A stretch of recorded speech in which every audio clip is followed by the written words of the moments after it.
Ladies and gentlemen, one more time a big round of applause. I was guessing that I'm going to see an AI avatar here, but no, we have Mr. Sheeladitya Mohanty himself here, the head of marketing India, OpenAI. Can we have a big round of applause and welcome Mr. Mohanty to the stage?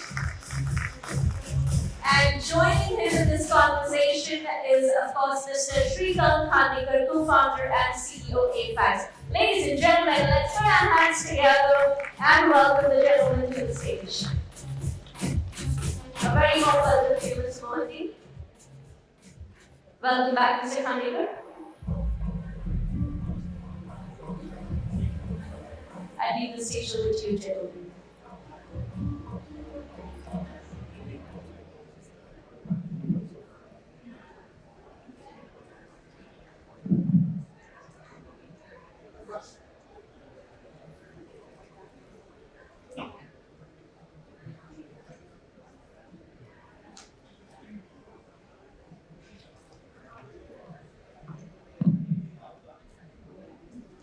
Yeah, good morning everyone.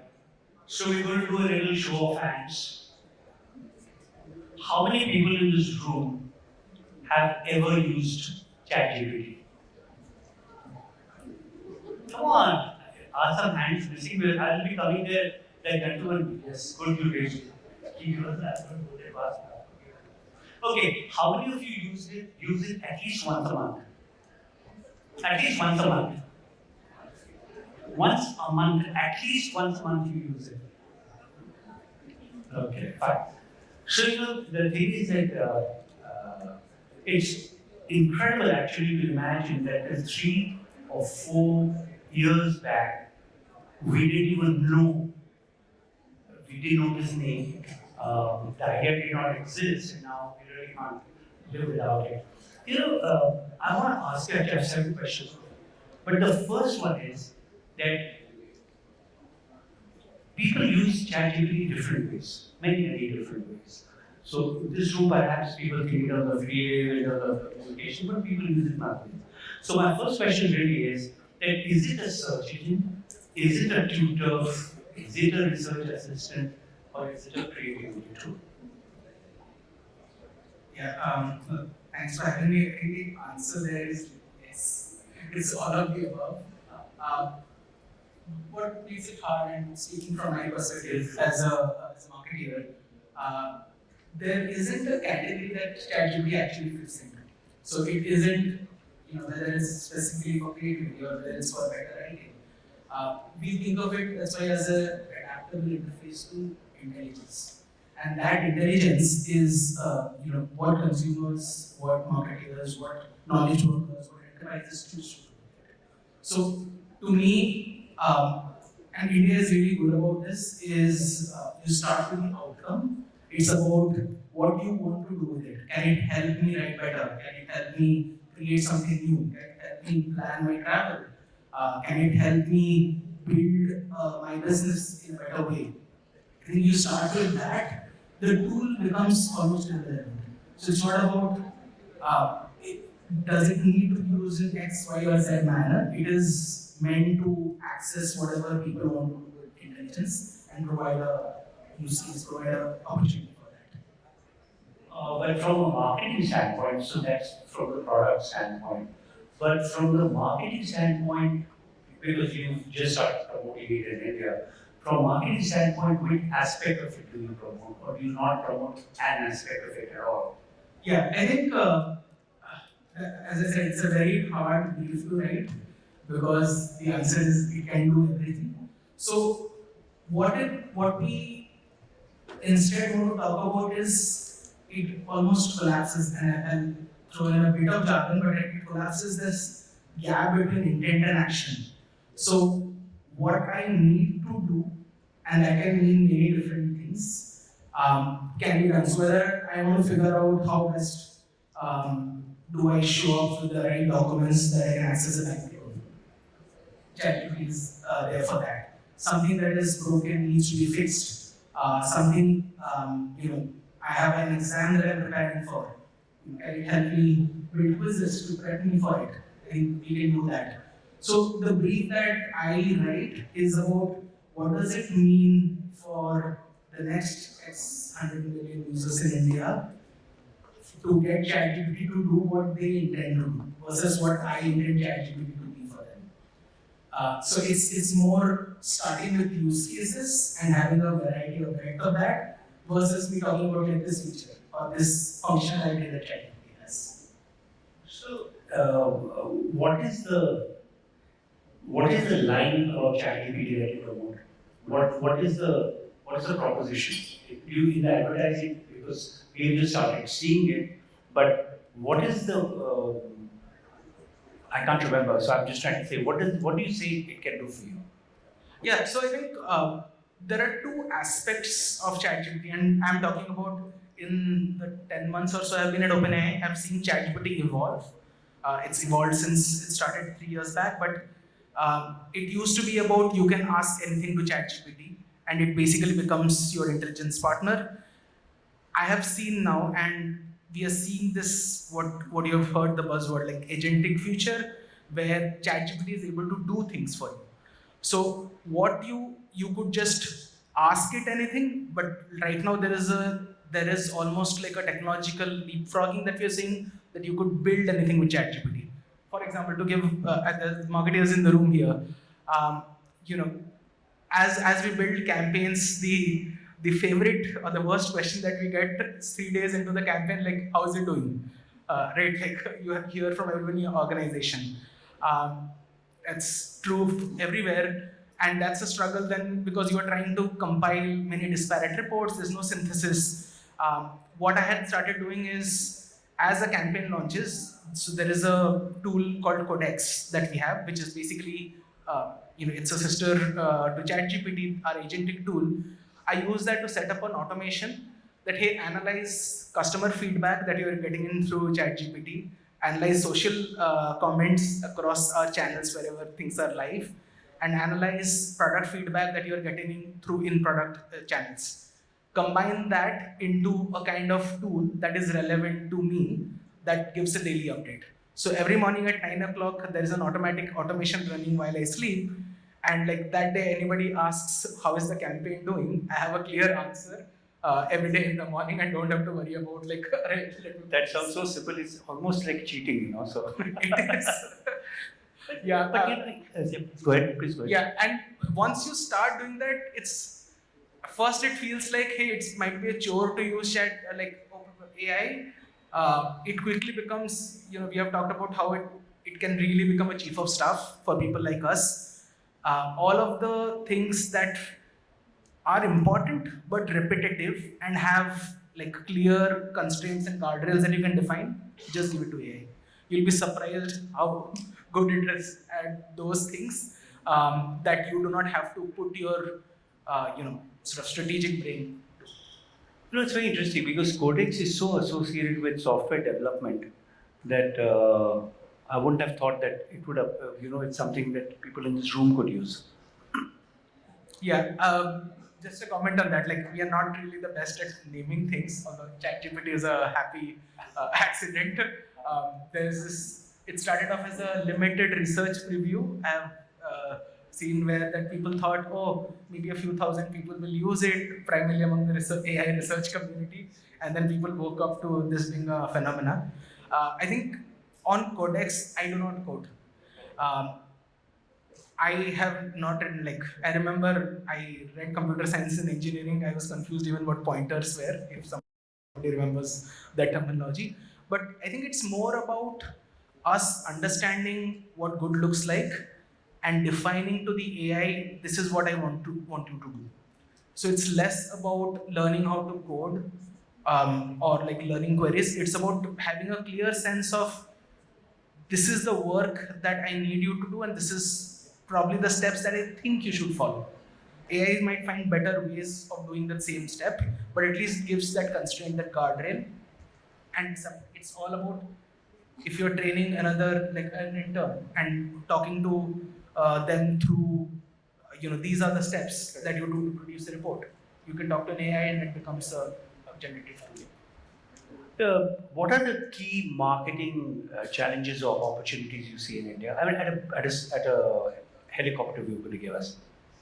Yeah, I think and opportunities and challenges are a duality. Like even in this room, almost everyone has used ChatGPT, but people have used it sporadically. So I think sporadic usage or shallow usage is a thing that we always have to sort of continually re-educate. The product itself is deceptively simple, but the use case of it is vastly complex. So I do not want it to be something that needs to be used daily. So for example, we track weekly active users. We have more than 100 million weekly actives. I think what I'm invested in is people get to do more with it in use cases or in sort of outcomes that matter to them.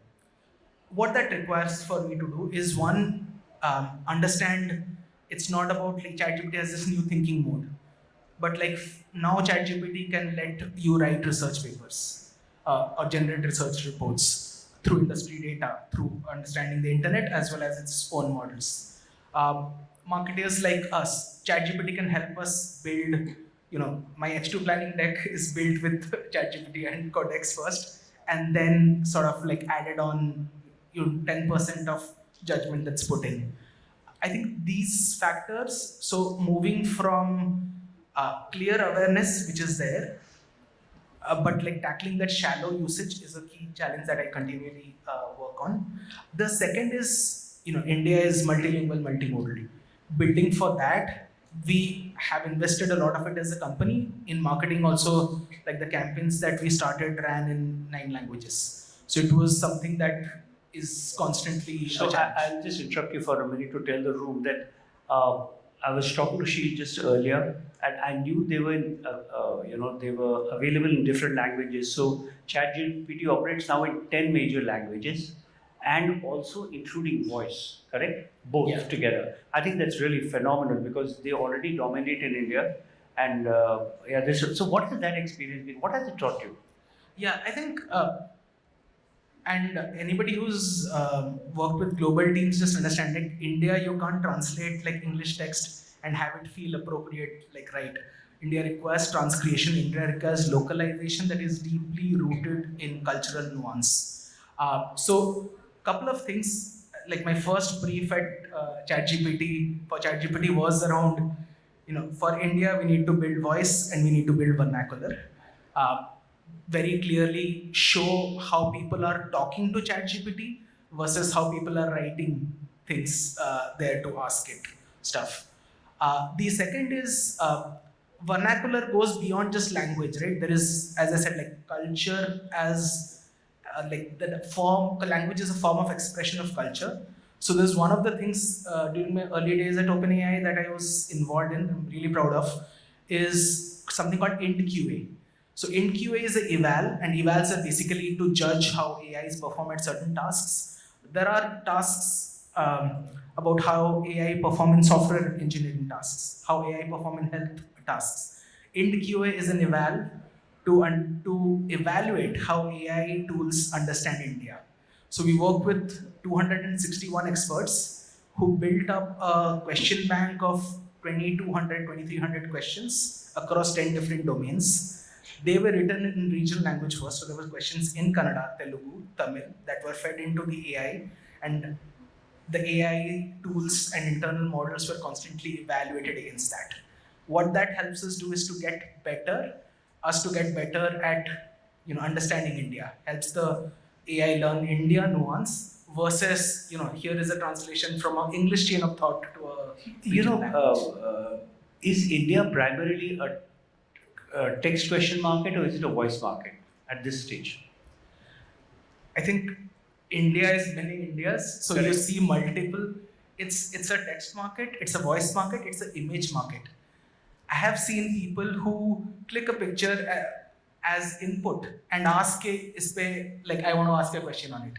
So like my personal bias is as I came in early ChatGPT, we thought of it as an English first, urban centric. That is why AI usage is. I was telling you, like, we were surprised to discover there's a farmer, Wable Kaka in Shirdi, who is using ChatGPT as a digital brain to help him in his farming. It allows him to, he clicks pictures of his crops to understand what ailments might be occurring, what pesticides to use, or like other fertilizers to use. He even clicks a picture and tells him in what order crops should be planted so that as they're growing, they get optimal sunlight based on the pattern of the sun and like based on irrigation levels. So it is. I don't think there is a interface that I'm solving for. I think the challenge is to making sure that as India moves between this multimodal, multilingual, English to Hindi, code switching behavior that we are all used to, ChatGPT can keep up with that, and I can educate people that this sort of can happen. Okay. I have one quick question because we're a little short of time, but one quick question is that what stops you from being present in say 20 languages or in dialects? There might be something, it can't be that simple, right? I think it's not that we are not present in 20 languages. Like, AIs are trained across linguistic. No, I mean in India. In India. Yeah, so no, that's what I'm saying. Like, I think we feel confident in 10 languages. We're continuously adding more. We are, present across many regional dialects as well. But yeah, so it's not like a on-off switch because the training allows you to access languages and it allows you to learn based on previous languages and new languages. Correct. See, the other question is about for people in the room, so that people are using it for, for writing, for ideation and things like that. And what is the next shift? How does AI move from helping create content to assisting with the execution of it? Yeah, so this is something like we have been thinking a lot about. So at OpenAI, I'll be at the 50th percentile of people, like of marketeers using ChatGPT. There are other colleagues who are much better about using our tools to help in marketing. But I think we are moving, a lot of us have created assets or individual items with ChatGPT, right? Creating an image or summarizing a research. I think I am seeing a step change when I start thinking about it in terms of process and workflows. So, for example, as I talked about the customer feedback, same thing about like understanding what news is because the category is so evolving. Things change in the US and having a daily summary of them. That sort of workflows that you can easily just like iteratively work through. The other thing is, as marketers, we often like labor over the perfect brief, the perfect insight. One of the things that I have realized has been a bit of unlearning is, and then learning to think in drafts. So think about this is good enough, and then iteratively change, update it. Because nothing that we do is like life or death. So if we constant, we have the freedom to experiment, and therefore sort of build something new that hasn't been done before. So I think one last example of, as marketers, I used to depend a lot on our data scientists or analytics to see at the end of the campaign, it'll take a week or 2 weeks to see how the campaign has done, right? There'll be data that's come in, you would analyze it. Right now, overnight, there are analytics agents that would run, capture UTM data, figure out how data tables have changed in relation to these users came in. This is what aggregately they searched for. This is new users. These are resurrected users. These are old users, and that data is available on a real-time basis as I'm doing the campaign. That to me is a step change. It removes that waiting period of me waiting on somebody else's output. And so instead of thinking, oh, I wish I had a tool for this, or I wish I had headcount for this, it becomes, hey, can I build something, like can I build a quick prototype? Let's see if I can get this done myself. Okay. So if you look forward to how people in marketing, in the space advertising marketing, how they can use Gen AI better, and how ought they to prepare themselves for what is coming 2-3 years later. Beyond that, it's hard to see, frankly, but how can they prepare themselves to use it better? Yeah, it's a skilling issue. Yeah, and honestly, it's hard for me to see 2-3 months beyond what is to come in. I think 2-3 years is a long time frame. I think what we need to prepare things that as an AI future comes across, what will remain true is the ability to define problems in a manner that is really clear. So actually, clarity of understanding and the ability to know what good looks like. That Can you give me an example? Yeah. So I think if you give it's doing working with AI well is not about getting the best answers. It's about knowing what are the right questions to ask, knowing how best to judge what good looks like. The thing that AI, and Sam has talked about this earlier, like that AI can't replicate probably is taste. So that judgment, that creativity, that strategic insight that like marketers bring to the table, I think that is going to continue. What gets automated away for us is the chore, the repetitive workflows that require us to think about this is the problem statement and these are the guardrails to achieve that.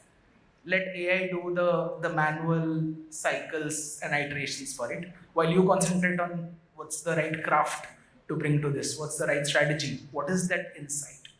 And AI can generate complementary parts or concepts for you to look at it, but ultimately the thinking is what the marketer brings to the table. Okay, one last question. We have only a few seconds left. If we were sitting here again, 12 or 18 months, no, I dare not say 3 years later because you'll say, I don't know. So, if you're sitting here 1 or maybe 2 years later, having a similar discussion, what do you think might have changed? I think we will, and specifically this cohort will be in a agentic future. It sounds like a buzzword, but so our CFO Sarah Fryer, who I'm really inspired by, has an org chat that has people and agents actually put in that these are operational tasks that do not require people to invest time in. These are tasks where I need people. So the ability to have real thinking power dedicated, so that I do not have to think about I have to fill this weekly update or I have to send this report out. I think that opens up. So for a lot of marketeers here, you would see that almost org chat of I have these team agents running, I have this personal agent running, and it's not about what tools you use. It's not about what apps you use.